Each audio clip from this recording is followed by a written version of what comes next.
모세가 죽은 후에 대권을 여호수아가 이어받았습니다. 모세와 여호수아는 판박이었어요. 왜냐고 하면 여호수아는 늘 모세를 따라다녔거든요.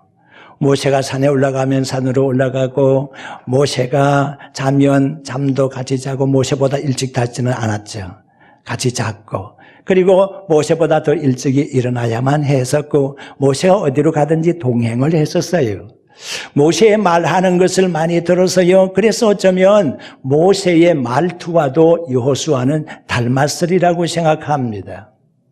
그리고 언제나 발걸음은 모세의 뒤를 따랐으니까 그의 발걸음도 역시 모세의 발걸음을 따랐으리라. 행동도 역시 마찬가지. 그리고 헛기침도 아마 비슷하지 않았을까 하는 생각을 하게 됩니다. 그러니까 모세가 죽고 난 다음에 여호수아가 대권을 잡아서 이스라엘을 인도해 나갈 때 이스라엘 백성들은 별로 요동이 없었습니다. 별로 변화가 없었습니다. 그런데 여호수아가 세상을 떠나고 난 다음에 형편은 완전히 달랐습니다. 저는 여호수아가 세겜에서 이스라엘 백성들 총회를 모으고 그들에게 이런 다짐을 받게 된 것에 대해서 의구심을 갖지 않을 수가 없었습니다. 어떤 다짐입니까? 나와 내 집은 여호와를 섬기겠는데 여러분들은 오늘날 섬길 자를 정하라고 하는 것이었습니다. 만약에 이스라엘 백성들이 요동하지 않았고 마음이 단단해서 믿음이 굳어서서 하나님을 향하는 믿음이 있었다고 하면 여호수아는 그런 선택의 말을 하지 않았을 겁니다. 여호수아가 이런 말을 하게 된 데는 이제 지파들에게 기업지를 분유해 주고 나서 그 땅의 가나안 땅의 형편과 처지와 가나안 땅에 있는 사람들의 모든 형편과 그리고 이스라엘 백성들의 처지를 보니까 이스라엘이 영적으로 힘들어지겠다는 것을 느낀 거죠. 그래서 나와 내 집은 하나님을 섬기겠는데 여러분들은 누구를 섬기겠느냐고 그렇게 물었던 거죠. 이스라엘 백성들은 여호수아 앞에서 하나님께 맹세했습니다. 우리는 절대로 다른 신을 섬기지 않을 겁니다. 오직 하나님만은 섬기겠습니다. 당신이 하나님을 섬기듯이 당신과 당신의 후손이 그러하듯이 우리 역시 마찬가지로 그렇게 할 것입니다 라고 이스라엘 백성들은 여호수아 앞에서 하나님께 맹세하고 다짐하고 결심했습니다. 그런데 형편이 달라졌습니다. 오늘 이 본문의 말씀에도 좀 나옵니다만은 그들은 하나님을 등지고 말았습니다. 하나님과 전혀 상관없는 사람들처럼 살았습니다. 그들은 범죄했습니다. 우상을 섬기기 시작했습니다. 바알과 아세라 섬기기를 시작했습니다. 그리고 윤리적으로, 육체적으로, 사회적으로 범죄하고 타락하기 시작했습니다. 하나님께서 메소포타미아 왕 구산 리사다임을 세워서 이스라엘을 공격하게 했습니다. 아마 그 주변의 나라들이 메소포타미아가 강성하게 되는 것을 바라보면서 그리고 구산 리사다임이 사악한 왕이 되는 대권을 잡는 것을 바라보면서 이상할 정도로 생각을 했을 겁니다. 어떻게 저 나라가 저렇게 강대한 나라가 되었을까? 그래요. 그 이후의 일이긴 하지만 바벨론이 왕성했던 것도 아수르가 왕성했던 것도 그들이 기워서 하나님께서 그들에게 왕성할 수 있는 기회를 주었던 것이 아니라 이스라엘 나라가 잘못되었기 때문에 이스라엘을 징계하기 위해서 이스라엘 왕을 깨닫게 하기 위해서 회초리로 매로 이용하기 위해서 이방 나라를 크게 왕성하게 만들었던 거죠. 어쩌면 우리나라 주변의 강대국들이 막 일어나는 것도 말입니다.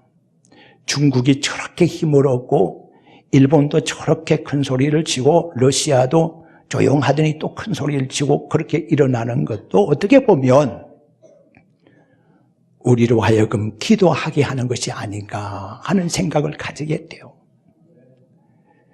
이스라엘 나라로 하여금 깨닫게 하기 위해서 메소포타미아라고 하는 이름도 없는 나라를 세워서 구산리사다임이라고 하는 악한 왕을 세워서 이스라엘을 공격하게 만들었던 겁니다. 멀리서 원정을 온 거죠. 이스라엘은 거기에 복속되고 말았습니다. 식민지가 되고 말았습니다. 너무나 고통스러웠습니다. 그들은 이기고자 노력했습니다. 자기들이 힘이 없어서 당하는구나 라고 생각을 해서 힘을 키우기 위해서 여러 방면으로 여러 나라들을 염탐하면서 좀 도움이 될 수 있는 나라가 없는가 하는 그런 노력도 해보았습니다. 그런데 도저히 역부족이었습니다. 얼마나 구산리사다임이 사악하고 교활한지 그 전략을 이길 수가 없었습니다. 그리하여 할 수 없이 하나님께로 돌아가는 겁니다. 이제 사람의 예대로 한번 설명을 해보시죠. 우리에게 친한 친구가 있습니다. 그런데 그 친한 친구가 누구에게 어려움을 당합니다. 어려움을 당하게 되는데 그 어려움을 나에게로 바로 가지고 와서 나하고 상의를 하게 되면 내가 어떻게 해결책을 모색을 할 수가 있고 충분히 해결할 수가 있는데 그 사건은 내가 잘 알고 있는데 그 당하는 그 사람 편에서 공격하는 사람에 대한 약점을 내가 알고 있는데 나한테로 바로 그 문제를 가지고 오면 내가 해결을 해주겠는데 내 친한 친구가 나한테 오지 아니하고 다른 사람한테로 자꾸 찾아가면서 도와달라고 하는 거예요. 여기 가서 퇴짜 맞고 저기 가서 도움을 받지를 못하고 여기저기 헛걸음만 하는 친구를 바라봅니다. 저 친구 왜 저러나? 나하고 둘도 없는 친구는 나한테 바로 와가지고 나에게 좀 도움을 요청하게 되면 내가 도와줄 수가 있는데 나에게 도움을 요청하는 것이 아니고 자꾸 헛걸음만 하고 돌아다니는 것을 보면서 애가 다른 겁니다. 언젠가는 나에게 돌아오겠거니. 결국 그 친구 다른 데서 도움을 얻지를 못하고 나한테로 찾아오네요. 친구 어쩌겠나? 좀 도와주게. 그러게 진작 나한테 오지 않고 왜 그렇게 고생하고 있었어? 난 그때 말이야 자존심 상했어. 그래서 자네를 친구로 보지 않으려고 해서 친구 좋은 것이 뭔데 힘들고 어려울 때 빨리 와서 나한테 도움을 요청을 해야지 왜 엉뚱한 데 가서 도움을 요청하는 거야? 내가 해결할 수 있는데 말이야. 이스라엘 백성들이 꼴이었어요. 자기들 힘으로 다 할 대로 다 해보았어요. 여기저기 도움을 구해보았어요. 그런데 전혀 길이 보이지를 않는 겁니다. 그래서 할 수 없이 하나님께로 돌아오는데 기간이 얼마 걸렸어요? 8년이나 걸렸다고 그래서요. 8년 동안 고생해서요. 구산 리사다임에게 팔았더라고 했는 이건 본문의 말씀에 그렇게 기록되어 있잖아요. 이스라엘은 팔린 거예요. 팔렸다는 말은 뭐예요? 구산 리사다임이 주인 행세를 했다는 거 아닙니까? 이리저리 마음대로 농락했다는 거 아닙니까? 이 호주머니 넣었다가 저 호주머니 넣었다가 버렸다가 주웠다가 그렇게 마음대로 했다는 거 아닙니까? 구산 리사다임이 이스라엘을 가지고 놀았다는 얘기입니다. 아무리 노력하고 애쓰고 힘써도 이스라엘은 자기 것이 되지를 못해서요. 다 빼앗겨서요. 약탈당해서요. 할 수 없이 하나님께 부르짖었어요. 믿음의 성도 여러분, 혹시 우리들 가운데 힘들고 어려워서 견디지 못해서 여기저기 사정하고 다니는 사람이 있습니까? 여호와께로 돌아가시기를 바랍니다. 주님께로 돌아오시기를 바랍니다. 주님께 간구하시기를 바랍니다. 길이 바로 거기에 있음을 명심하시기를 바랍니다. 우리는 요즘 형편을 나라와 사회적인 면을 한번 돌아봅니다. 얼마 전까지만 해도 핵에 대한 문제가 세계 이슈화가 되어서 많은 나라들이 한반도를 쳐다보고 있었습니다. 전쟁이 일어날 것만 같다라고 생각을 했던 거 아닙니까? 그런데 지금 얘기 한번 해보지요. 누가 핵에 대해서 말하는 사람이 있습니까? 그런데 여러분, 핵에 대해서 아무 얘기를 안 꺼낸다고 해서 북한이 지금 핵 카드를 포기를 한 것입니까? 아니잖아요. 뒤에서는 지금 계속해서 핵 개발을 하고 있잖아요. 그리고 핵 카드는 아직 만지작거리고 있잖아요. 언젠가는 사용해 보리라고 하는 그 속셈을 우리는 알고 있잖아요. 그런데 우리는 주님, 이런 전쟁이 이 한반도에서 일어나지 않게 해 주옵소서라고 어제까지는 기도를 했는데 오늘 포기하고 있지 않아요? 지금 잊어버리고 있지 않아요? 나중에 또다시 이런 문제가 나오게 되면 하나님께 애걸 볶으라면서 하나님 살려 주옵소서. 주님, 어떻게 아궁이 속에 들어간 부적갱이에 불 붙은 것 같은 우리를 주님 이 불을 꺼달라고 말입니다. 하나님께 매달려서 그제서야 또 불 붙어서 하나님께 기도하겠습니까? 그러지 마세요. 평상시에 변함없이 하나님께 매달려 기도하시기를 바랍니다. 그 문제를 위해서 말입니다. 사회적인 분위기는 어떻습니까? 자살 사이트가 인터넷에 돌아다니고 있어요. 50군데 이상이나 돼요. 어떻게 하면 고통 없이 죽을 수 있는가, 고통 없이 죽는 방법을 가르쳐 주겠다고 하는 사이트가 여기저기 있어요. 죽을 사람 혼자 죽지 마세요. 나하고 같이 죽읍시다. 동반 자살하자고 하는 사람들이 여기저기서 나타나고 있어요. 불명예스럽게도 OECD 국가 가운데서 우리나라가 자살률 1위를 기록하고 있다는 거, 얼마나 부끄러운 기록입니까? 안타까운 일입니다. 묻지마 범죄는 왜 이렇게 많이 일어나는 것이죠? 살인도, 폭행도, 방화도 아무 상관없는 사람에게 일어나는 겁니다. 그러니까 갑자기 길을 가다가 일을 당할 수가 있는 것인데 전혀 가해자가 피해자가 아무런 연관이 없는 사람들이야. 그렇다고 하면 우리 한 사람 한 사람이 피해자가 다 될 수 있다는 거 아닙니까? 이런 시대 속에 우리는 살아가고 있어요. 그래도 기도하지 않겠습니까? 우리가 이런 세계 속에 살아가면서 우리 옥천교회는 한 줄기 희망이 되고자 했습니다. 그리고 동시에 우리 옥천교회가 이제는 위대한 행진을 해보자고 하는 캐치프레이즈를 걸고 앞으로 진행해 나가려고 하는 겁니다. 이스라엘 백성들은 40년 동안 하나님의 인도와 하나님의 기적 속에 있었습니다. 광야에서. 그들은 농사 지을 수 있는 시간이 없었고 또한 거두어서 창고에 드릴 수 있는 창고도 지을 수가 없었습니다. 그렇지만 하나님께서는 매일마다 맛있는 음식 만나를 내려주셔서 그들로 하여금 어렵지 않게 살아갈 수 있도록 해주셨습니다. 그들이 고기가 먹고 싶다고 했을 때에 고기 냄새가 코를 찌를 정도로 그들의 진 사면에 메추라기를 철새떼를 몰려오게 해서 고기를 먹게 해 주셨습니다. 그들이 언제 샘길을 찾아서 샘물을 파겠습니까? 샘을 파겠습니까? 물을 어떻게 얻겠습니까? 그들은 많은 가축들을 이끌고 있었습니다. 그리고 노인들도 있었고 어린아이들도 있었습니다. 장정들이야 넉넉히 참을 수 있다고 할지 모르지만은 연로하신 노인들이 그리고 어린아이들이 목이 마르면 견디지 못하는 거 아닙니까? 하나님께서 반석에서 물이 솟아나게 해서 그 물을 마시고 살게 해주셨지 않습니까? 무기 하나 없고 전략도 하나 없고 군사훈련 하나 하지 않은 이스라엘 백성들이 아말렉군을 대항해서 어떻게 이길 수 있단 말입니까? 전쟁에 도가 터 있는 아말렉 대군을 말입니다. 이스라엘은 이길 수가 없습니다. 그렇지만 모세의 손이 올라가서 간절히 기도했을 때에 이스라엘 백성들이 이길 수 있었던 것은 하나님의 기적 속에 이스라엘이 생존해 나갔던 것 아니었습니까? 광야 생활이요, 우리가 생각하는 광야 같은 곳이 아닙니다. 아주 사막과 같은 곳이에요. 낮에는 찌는 더위가 있고 밤에는 아주 추위가 살을 앱니다. 그런데 하나님께서 전자동 냉난방기구가 작동하도록 했습니다.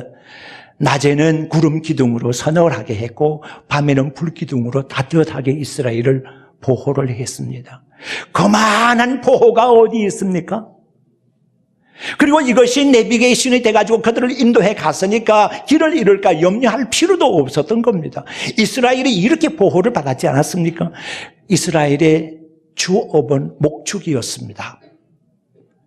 그리고 그들이 가나안 땅에 도달했을 때에 기업지를 분여받았고 드디어 정착하는 생활을 하게 됐습니다. 지금까지는 이동을 쭉 해왔습니다만은 정신없이 이제 길을 왔지만은 이제는 하나님께로부터 기업지를 분여받아서 정착하게 되었다는 말입니다. 정착하게 되었다는 것은 농업이 시작되었다는 뜻을 의미하는 것이기도 했습니다. 그때에 하늘에서 내리던 만나가 끊어졌습니다. 이제 그들은 농사를 지어야만 했습니다. 이마에 땀을 흘려야 했습니다. 그런데 이스라엘 백성들은 농사를 짓는 방법을 모르지 않아요. 여러분 한번 생각해 보시기를 바랍니다. 농사 지을 줄 아는 사람과 농사를 생전 처음 지어보는 사람과 그 수확의 차이가 어떻게 되는가요? 농사를 잘 짓는 사람들은요, 손만 가면 농사가 돼요. 이상할 정도로요. 그런데 농사 지을 줄 모르는 사람들은 아무리 노력해도 안 되는 거예요. 농사법이 있는 거거든요. 그러니까 이스라엘 백성들은 목축업에 종사를 해왔기 때문에 사실은 농사하는 법을 몰라요. 그런데 가나안 원주민들은 농사를 잘 짓는 거거든요. 어느 때에 씨를 뿌리고 언제 물을 대줘야 되고 언제 김을 매줘야 되고 언제 거두어야 되고 이 시기적절한 때를 다 알고 있거든요. 그런데 이스라엘 백성들은 몰라요. 농사를 지어야 되는데. 그리고 가나안 사람들로부터 농사법을 배우면 좋겠다고 생각했어요. 그런데 하나님의 명령이 어떠했어요? 가나안 족속들은 다 멸해라는 거예요. 다 쫓아내버려라, 다 죽이라는 거예요. 그래야 된다는 거예요. 그런데 이스라엘 나라 사람들이 생각할 때는 이건 좀 안 되겠다. 좀 협상할 문제다라고 생각했을 겁니다. 우리는 가나안 사람들로부터 농사법을 좀 배우고 그리고 가나안 사람을 우리가 부릴 수 있으면 종으로 우리가 좀 부릴 수도 있지 않겠나. 물도 기르오고 나무도 패주고 가축도 길러주고 그렇게 해주면 되지 않겠나. 어쩌면 가나안 원주민들도 그런 생각을 하고 있었습니다. 파죽지세로 지금 가나안 땅을 분여받아 가지고서 이 땅 저 땅 나누어서 차지를 하고 있는 이스라엘 백성들의 그런 모습을 바라보면서 우리가 이스라엘을 섬길지라도 생존할 수 있었으면 좋겠다라는 생각이 있었고, 그리고 이스라엘로서는 가나안 원주민으로부터 농사법을 좀 배우기도 하고 또 그들을 좀 부리기도 하는 이러한 것이 협상할 수 있는 이유가 되는 것이었거든요. 그래서 협상 테이블이 생기게 되는 겁니다. 서로의 필요에 의해서 협상이 가능한 것 아니겠습니까? 하나님의 명령은 까마득하게 잊어버리고 이스라엘 백성들은 가나안 원주민들과 협상하기 시작했습니다. 그 결과 어떻게 된 겁니까? 원주민들이 섬기던 바알신과 아세라 신을 이스라엘도 섬기기 시작했습니다. 하나님께서는 그렇게 될 줄 아셨기 때문에 이스라엘로 하여금 가나안 땅 원주민을 다 멸절시키라고 한 것이었거든요. 그들은 아주 사악하고 좋지 못한 그런 이방인들이란 말이에요. 그 땅에 있는 사람들이. 그렇기 때문에 다 죽이라고 한 거거든요. 이스라엘은 그들을 쫓아내지도 못했고 다 죽이지도 못했고 오히려 협상하고 함께 살았습니다. 그 결과 그들이 섬기던 우상이 들어왔고 그들이 행하는 모든 비윤리적이고 비현실적이고 불도덕한 행습들이 이스라엘 속에 들어오게 된 겁니다. 그로 말미암아 범죄하게 된 거죠. 드디어 하나님을 잊어버리는 백성이 되고 말았습니다. 이때 하나님께서 화가 나신 겁니다. 징계 채찍을 들어야만 했었습니다. 그래서 메소포타미아 왕 구산 리사다임을 보낸 것이거든요. 구산 리사다임에 대해서 영어판 번역을 보게 되면 더블 위키드니스라고 되어 있습니다. 위키드니스라고 하는 것은 사악함이라는 뜻이거든요. 더블이라는 말은 꽃배기 아닙니까? 더블. 그러니까 아주 꽃배기로 사악하고 교활한 사람이 구산 리사다임이라는 말이에요. 이 사람으로부터 8년 동안을 섬기면서 고생했다는 거예요. 그래서 하나님께 부르짖었습니다. 이스라엘이 부르짖게 된 것은 이제 살 길은 이것밖에 없다고 판단했기 때문이었습니다. 하나님께서는 그 소리를 들어주셨습니다. 그리하여 사사를 세우셨는데, 사사는요 평상시에는 재판관의 역할도 했습니다마는 전시에는 온 백성들을 하나로 규합을 시켜서 전쟁을 지휘하는 사령관의 역할도 감당한 사람들이 사사거든요. 온니엘이라고 이름하는 사사를 세우셨습니다. 그런데 온니엘이라는 사사의 나이가 얼마 정도냐면 80세가 넘었습니다. 믿음의 성도 여러분, 여러분들 가운데서 80세가 넘으신 분으로서 전쟁터에 나가라고 하면 나갈 사람이 있겠습니까? 나는 80 노군데, 난 대접받아야 할 위치인데 나는 꼼짝할 수가 없어, 몸을 잘 쓰지도 못해, 생각하는 것이 둔해, 이런 젊은 사람들이 하는 것이지 나 같은 노인이 무슨 일을 할 수 있겠느냐고 80 노군은 그렇게 말하지 않겠습니까? 온니엘 80세가 넘어선 노인입니다. 그런데 어떻게 그 사악하기로 교활하기로 이름난 구산 리사다임을 대항해서 전쟁을 벌이겠느냐는 얘기입니다. 여기에 순수하고도 절실한 믿음 제1주의의 사람이 필요한 겁니다. 나는 힘이 없지만 연약하지만 하나님께서 나와 함께 하시면 나는 넉넉히 감당할 수 있겠다는 능력, 절대적인 믿음에 순종하는 것, 이것이 바로 필요한 것이거든요. 온니엘에게는 바로 이것이 있었습니다. 그런데 온니엘에 대해서 기록하고 있는 오늘 본문의 말씀 3장 9절의 끄트머리 보게 되면 이런 기록이 나옵니다. 갈렙의 아우 그나스의 아들 온니엘이라고 말입니다. 온니엘에 대해서 설명을 하면서 갈렙이라고 하는 사람을 제일 먼저 내세우고 있는 것에 주목하시기를 바랍니다. 여기에 대해서는 제가 다음 주에 계속해서 말씀을 드리겠습니다. 누군가는 앞장서야 합니다. 누군가는 앞장서야지 길이 나지 않겠습니까? 그리고 누구 하나 다른 길로 빠지지 않고 열외되지 아니하고 행진해 나갈 때에 위대한 행진이 조성되지 않겠습니까? 지금 온니엘이라고 하는 위대한 인물이 행진의 담당을 맡고 섰습니다. 믿음의 성도 여러분, 이제 우리가 온니엘 같은 사람이 되시기를 바랍니다. 믿음의 사람이 되시기를 바랍니다.